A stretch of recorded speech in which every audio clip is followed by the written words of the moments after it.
Assalamualaikum warahmatullahi wabarakatuh. Innal hamdalillah nahmaduhu wa nasta'inuhu wa nastaghfiruh wa na'udzu billahi min syururi anfusina wa min sayyiati a'malina. May yahdihillahu fala mudhillalah wa may yudlil fala hadiyalah. Wa asyhadu an la ilaha illallah wahdahu la syarikalah wa asyhadu anna Muhammadan abduhu wa rasuluh. Allahumma salli wa sallim wa barik ala nabiyyina Muhammadin wa ala alihi wa ashabihi wa man tabi'ahum bi ihsanin ila yaumiddin amma ba'du. Alhamdulillah, ma'asyiral muslimin, ikhwatal Islam, para pemerhati Roja TV dan Radio Roja dimanapun antum berada, barakallahu fikum. Alhamdulillah kita bersyukur kepada Allah Subhanahu wa taala. Di pagi hari ini kita dimudahkan kembali untuk mengadakan majelis ilmu yang mulia meskipun secara online. Dilanjutkan pembahasan kitab yang sangat bermanfaat, kitab Al-Fawaid. Al-Fawaid buah karya dari Al-Imam Abu Abdillah Ibnu Qayyim al-Jauziyah rahimahullahu taala, dengan membaca kitab yang telah disusun dan disunting oleh Syekh Ali Hasan Al-Halabi rahimahullahu taala dan diberi judul Fawaidul Fawaid. Saat ini kita masih melanjutkan pembahasan di akidah dan tauhid. Ada satu pembahasan menarik di sini yang menceritakan tentang hikmah dari kisah yang terjadi antara Nabi Adam, para malaikat dan iblis laknatullah alaih. Bagaimana hikmah yang Allah Subhanahu wa taala jadikan pada kisah ini untuk menunjukkan kemuliaan dan tingginya kedudukan umat manusia, ya, yang mereka adalah orang-orang yang dipilih oleh Allah Subhanahu wa taala, makhluk yang dipilih oleh Allah Subhanahu wa taala di antara semua makhluk-makhluk yang lain. Baik, kita akan baca di sini penjelasan Imam Ibnu Qayyim rahimahullah taala ketika menjelaskan firman Allah, ya, hikmah dari kisah yang Allah sebutkan di dalam firman-Nya di surat Al-Baqarah di sekitar ayat-ayat 30, ya, ayat ke-30 dan seterusnya. Baik, Ibnu Qayyim rahimahullah taala berkata, "Wa ta'ammal kaifa kataba subhanahu udhra Adama qabla hubutihi ilal ardi wa nabbahal malaikata ala fadlihi wa syarafih." Coba kamu perhatikan. Coba kamu perhatikan bagaimana Allah Subhanahu wa taala menuliskan uzur untuk Nabi Adam sebelum diturunkan ke dunia, karena tentu Allah Subhanahu wa taala Maha mengetahui segala sesuatu. Allah Subhanahu wa taala menjadikan hamba yang dicintainya ini Nabi Adam alaihi salatu wasalam diberikan uzur sebelum diturunkan ke bumi ketika melakukan pelanggaran, ya, yang Allah Subhanahu wa taala melarangnya memakan buah larangan tersebut, tapi kemudian dia tergoda dengan godaan iblis. Laknatullah alaih. Wa nabbaha, dan Allah ingatkan kepada para malaikat tentang keutamaan dan kemuliaan makhluk yang diciptakannya ini, yaitu Adam alaihi salatu wassalam. Wa nawwaha bi ismihi qabla ijadihi, dan Allah Subhanahu wa taala mengisyaratkan tentang makhluknya ini sebelum diciptakannya. Ketika Allah Subhanahu wa taala berfirman di surat Al-Baqarah ayat 30, ya, wa idz qala rabbuka lil malaikati inni ja'ilun fil ardi khalifah. Dan ingatlah ketika Rabbmu Allah Subhanahu wa taala berkata kepada para malaikatnya, sesungguhnya aku akan menjadikan di muka bumi ini khalifah, ya, makhluk yang akan menguasainya, yang akan menjadi khalifah, pemimpin di muka bumi ini. Allah Subhanahu wa taala menyebutkan ini kepada para malaikat untuk menunjukkan kemuliaan, keagungan makhluk yang diciptakannya ini. Wa ta'ammal kaifa wasamahu bil khilafati Wa tilka wilayatun lahu qabla wujudih. Coba perhatikan bagaimana Allah Subhanahu wa taala mensifatinya sebagai khalifah akan menjadi penguasa di muka bumi, yang ini adalah wilayah kekuasaan untuknya sebelum dia diciptakan. Allah sudah berikan kekuasaan sebelum dia diciptakan. Wa aqama udzrahu qabla al-hubut. Dan Allah Subhanahu wa taala telah menegakkan udzur baginya sebelum diturunkan ke bumi. Biqaulihi, dalam firman Allah tadi, fil ardi, aku menjadikan khalifah, aku menjadikan di muka bumi ini seorang penguasa. Jadi Allah katakan di muka bumi ini menunjukkan dia akan diturunkan di bumi ini. Ya. Wal muhibbu yuqimu udzral mahbubi qabla jinayatihi. Dan seseorang yang mencintai kekasihnya atau pihak yang mencintai kekasihnya, dia akan menegakkan udzur bagi kekasihnya itu, orang yang dicintainya itu, sebelum dia berbuat salah. Nabi Adam alaihissalatu wassalam adalah hamba yang dicintai oleh Allah. Tentu dia berbuat maksiat, sehingga Allah Subhanahu wa taala menghukumnya. Tapi Allah Subhanahu wa taala telah menegakkan baginya udzur sebelum dia melakukan kesalahan tersebut. Ya. Falamma sawwarahu alqahu ala babil jannati arba'ina sanatan. Ketika Allah Subhanahu wa taala membentuk rupa Nabi Adam alaihi salatu wassalam, Allah Subhanahu wa taala jadikan dia ditempatkan di depan pintu surga selama 40 tahun. Ini tentu penjelasannya diambil dari riwayat yang dinukil oleh sebagian dari para ulama, seperti riwayat Imam Ibnu Jarir At-Tabari dalam tafsirnya, juga di dalam kitab tarikh beliau dari sahabat Ibnu Abbas radhiyallahu taala anhuma, tapi beberapa di kalangan para ulama mengisyaratkan tentang kelemahan riwayat ini, tentang lemahnya riwayat ini. Ya. Jadi Ibnu Qayyim rahimahullah taala mengambil dalil dari riwayat ini bahwa Nabi Adam alaihissalatu wassalam setelah diciptakan oleh Allah dijadikan berada di pintu surga selama 40 tahun. Alasannya kata Imam Ibnu Qayyim rahimahullah taala, li'anna da'bal muhibbi al-wuqufu ala babil habib. Karena kebiasaannya orang yang mencintai atau pihak yang mencintai sesuatu, dia akan berdiri di depan pintu kekasihnya. Ketika dia ingin menemui kekasihnya, dia akan berdiri menunggu di depan pintu kekasihnya tersebut.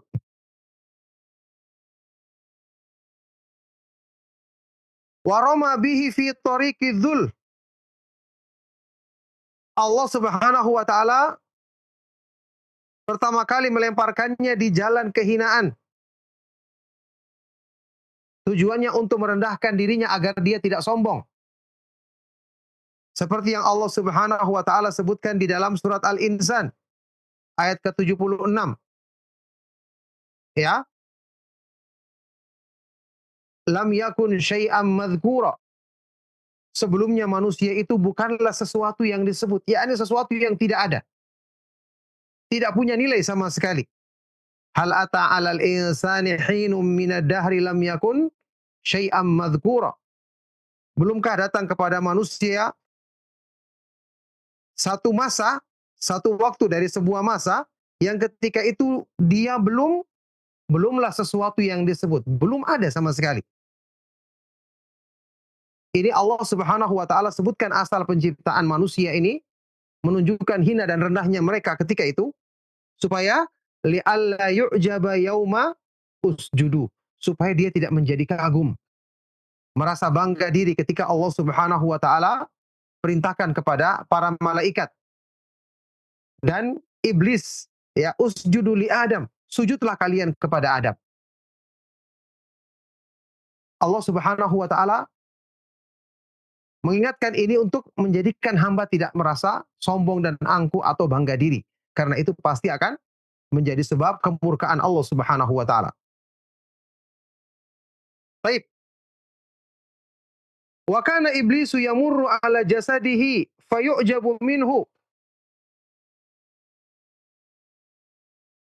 wa yaqul li amrin qad khuliqta thumma yadkhulu min fihi wa yakhruju min duburihi wa yaqul la in sullitu alayka la uhlikannaka wa la in sullita alayya la a'siyannaka.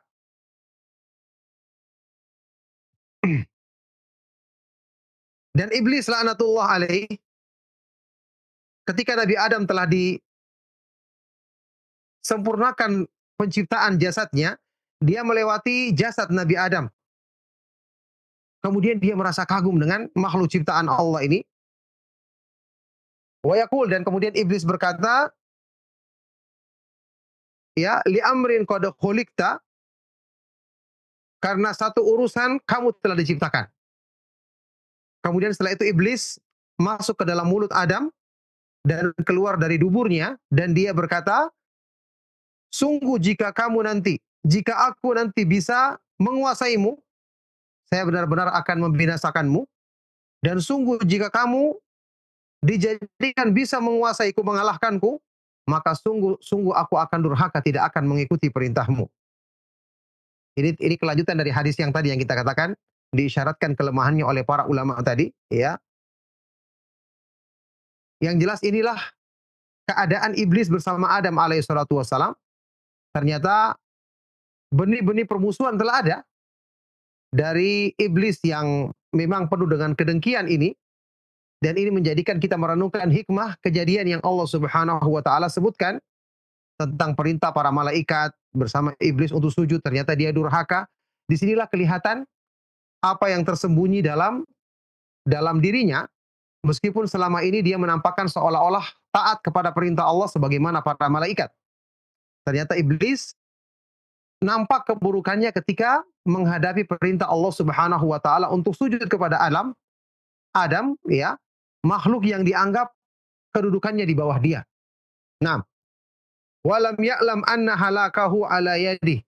Dan iblis tidak mengetahui bahwa kebinasaannya justru, ya, ada di tangan Adam alaihi salatu wassalam. Yakni karena dia durhaka, maka disitulah sebab kebinasaannya. Naudzubillahi min dzalik. Nah, baik. Diterangkan di sini, ra'at tinan majmu'an fahtaqarahu falamma sawwarat tina suratan dabba fihi da'ul hasad falamma nafakha fihi ruha matal hasidu. Iblis melihat Adam ini dari tanah yang dikumpulkan, maka dia meremehkannya. Tapi ketika Allah Subhanahu wa taala membentuk rupa Adam dari tanah tersebut, maka masuklah dalam dirinya penyakit dengki. Dan ketika Allah Subhanahu wa taala, ya, meniupkan ruh pada Adam, matilah makhluk yang dengki tersebut. Naudzubillahi min dzalik. Ya. Kita berlindung kepada Allah dari sifat hasad. Baik. Falamma basata lahu bisatal izzi uridat alaihi al-makhluqatu. Kemudian ketika Allah Subhanahu wa taala membentangkan bagi Adam, ya, tikar kemuliaan, setelah diciptakan Allah Subhanahu wa taala muliakan, dan Allah ingin tampakkan kemuliaan di depan makhluk-makhluknya termasuk para malaikat, termasuk iblis, ya. Uridat alaihil makhluqat, dihadapkan semua di hadapan Adam makhluk-makhluk yang lain. Fahtudhira mudda'i. Pertama dihadirkan dulu makhluk yang mengaku dalam surat Al-Baqarah, wa nahnu nusabbihu bihamdika wa nuqaddisu lak. Kamilah yang selalu mensucikanmu ya Allah dengan memujimu dan selalu nuqaddisu lak, membersihkanmu dari sifat-sifat keburukan. Selalu mensucikan Allah. Ini yang mengaku siapa? Tentu para malaikat alaihi wassalatu wassalam. Dihadapkan mereka di hadapan hakim, di hadapan Allah Subhanahu wa taala, maka Allah berikan Pemutusan hukum dengan ditanya para malaikat, "Ambiuni bi asma'i haula'i in kuntum shadiqin."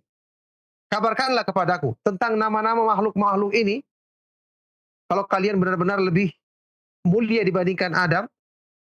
Beritakan kepadaku nama-nama makhluk-makhluk ini kalau kalian adalah orang-orang yang benar.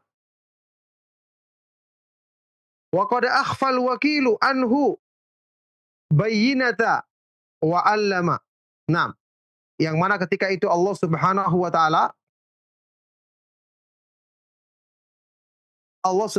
taala telah ya akhfa anhu.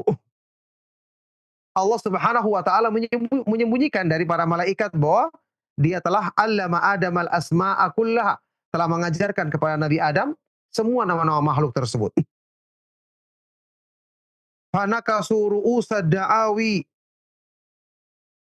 ala suduril iqrar. Maka mereka pun tunduk dengan kepala-kepala yang mengaku itu di atas suduril iqrar, ya di atas dada-dada adanya iqrar, penetapan, ya. Karena mereka tidak bisa menjawab pertanyaan Allah, kemudian Allah Subhanahu wa taala perintahkan kepada Nabi Adam dan Adam menjelaskan nama-namanya seperti yang Allah Subhanahu wa taala ajarkan kepadanya sebelumnya. Naam, faqama munadi tafdhil fi andiyatil malaikati yunadi. Maka ketika itulah penyeru yang menyebutkan keutamaan di kalangan halayak para malaikat menyeru, usjudu li Adam. Sujudlah kalian kepada Adam. Ya, fatatahharu min hadatsid da'wah. Maka ketika itu para malaikat membersihkan dirinya dari pengakuan yang sebelumnya mereka akui bahwa mereka lebih baik. Yani wa nahnu nusabbihu bihamdika wa nuqaddisu lak. Ya, kami yang selalu memujimu, mensucikanmu. Para malaikat membersihkan dirinya dari pengakuan yang menunjukkan kebanggaan ini, kesombongan ini, bima'il udhri, dengan air udzur, air pemaafan, ya. Fi fi aniyati la ilma lana. Di dalam bejana pengakuan, ya, para malaikat kan setelah itu mengatakan, qalu subhanaka la ilma lana illa ma 'allamtana innaka antal alimul hakim. Mereka mengatakan, Maha suci Engkau ya Allah, kami tidak punya pengetahuan kecuali yang Engkau ajarkan kepada kami.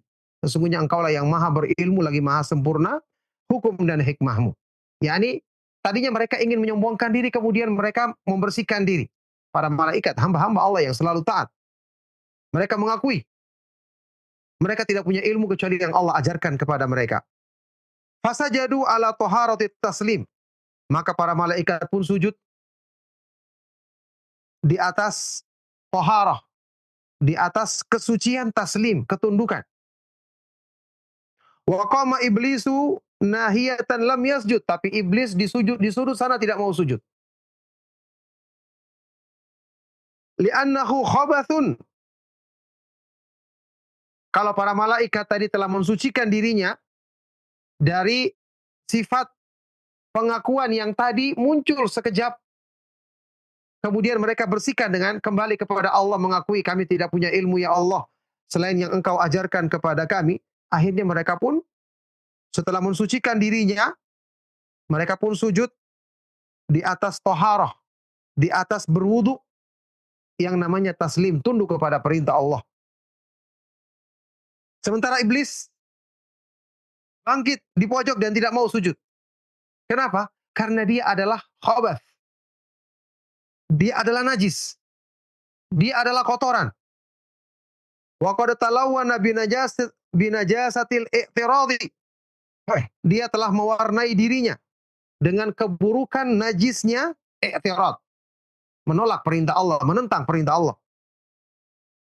Wa ma kanat najasatuhu tutalafa bitathhir yang jenis najis seperti ini tidak bisa dihilangkan dengan mensucikan dirinya.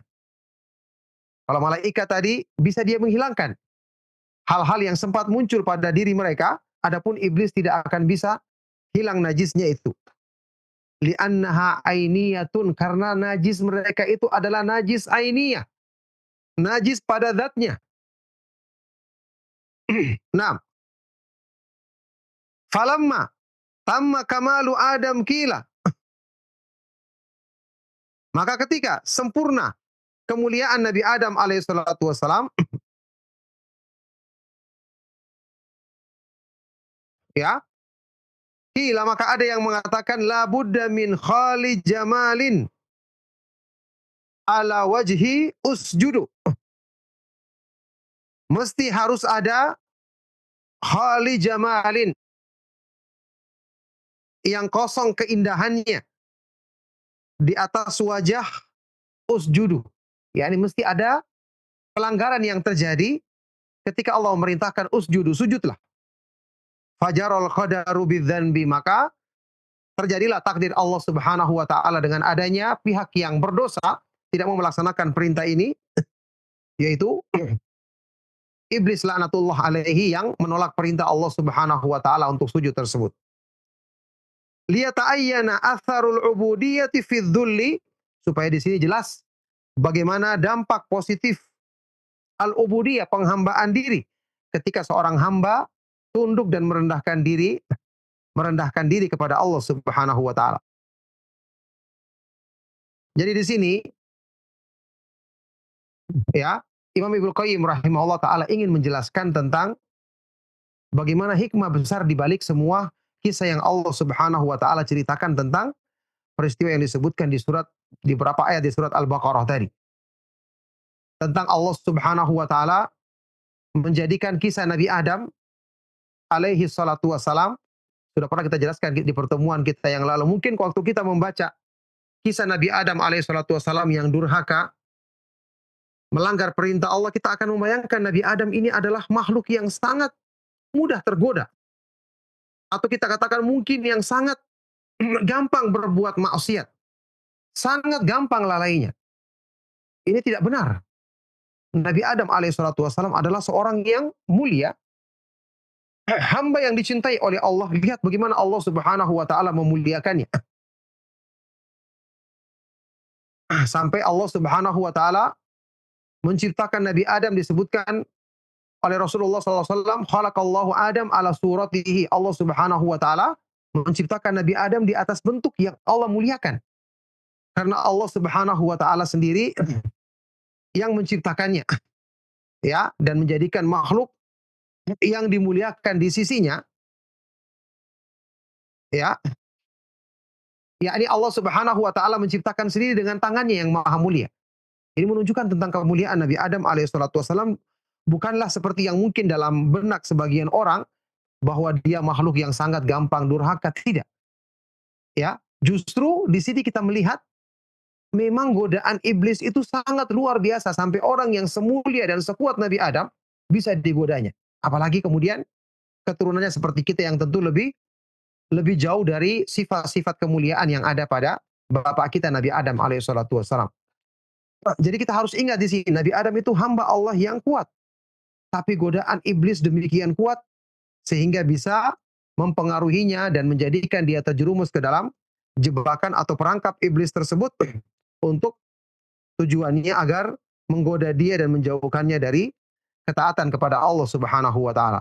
Oleh karena itu, di sini kita bisa mengambil hikmah bagaimana kemuliaan yang Allah Subhanahu wa taala jadikan pada penciptaan Adam, sampai Allah tunjukkan di hadapan para malaikatnya kemuliaan Nabi Adam alaihissalatu wassalam, yang kemudian ini menyadarkan para malaikat yang tadinya mereka seolah-olah merasa lebih mulia, ya, ataj'alu fiha may yufsidu fiha wa yasfiku dima'a wa nahnu nusabbihu bihamdika wa nuqaddisu lak. Ya Allah, apakah kamu ingin jadikan tinggal di muka bumi ini makhluk yang akan membuat kerusakan, ya, dan akan menumpahkan darah, sementara kami ini adalah makhluk yang selalu mensucikanmu dengan memujimu, selalu membersihkan, mensucikan Allah dari sifat-sifat kekurangan. Ya, maka Allah Subhanahu wa taala berfirman, "Qala inni a'lamu ma la ta'lamun." Aku mengetahui apa yang kalian tidak mengetahui.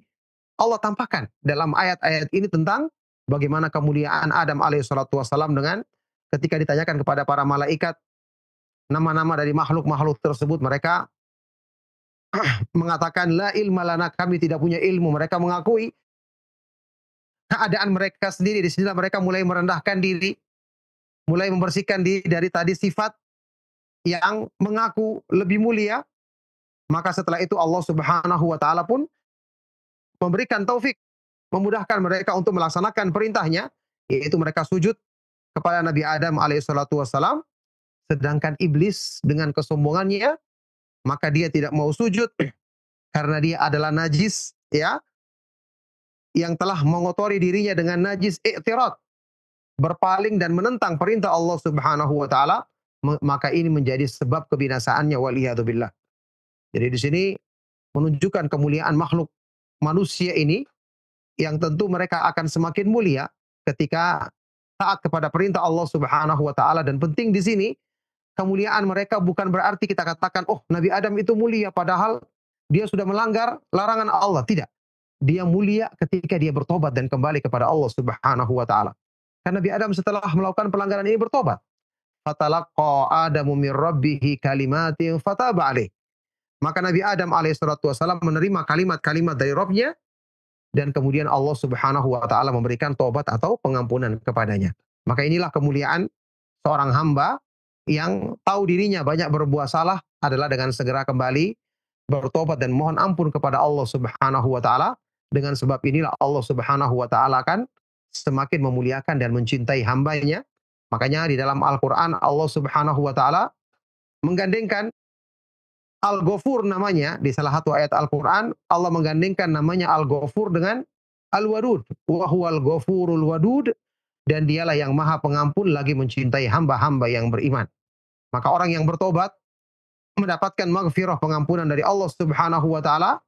Setelah itu Allah Subhanahu wa taala akan mencintainya dan menjadikannya sebagai hamba yang mulia di sisinya.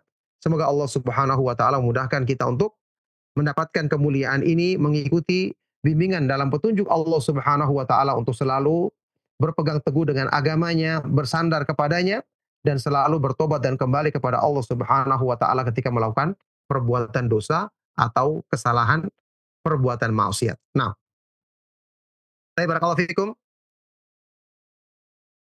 Sampai di sini keterangan yang dibawakan oleh Imam Ibnu Qayyim rahimahullah taala tentang hikmah dari kisah ini. Mudah-mudahan kita bisa mengambil pelajaran, semoga bermanfaat, dan mohon maaf atas segala yang salah dan kurang. Kita akhiri, sallallahu wasallam wa barak ala nabiyina Muhammadin wa ala alihi wa sahbihi wa man tabi'ahum bi ihsanin ila yaumiddin. Walhamdulillahi rabbil alamin. Subhanakallahumma wa bihamdika asyhadu an la ilaha illa anta astaghfiruka wa atubu ilaik.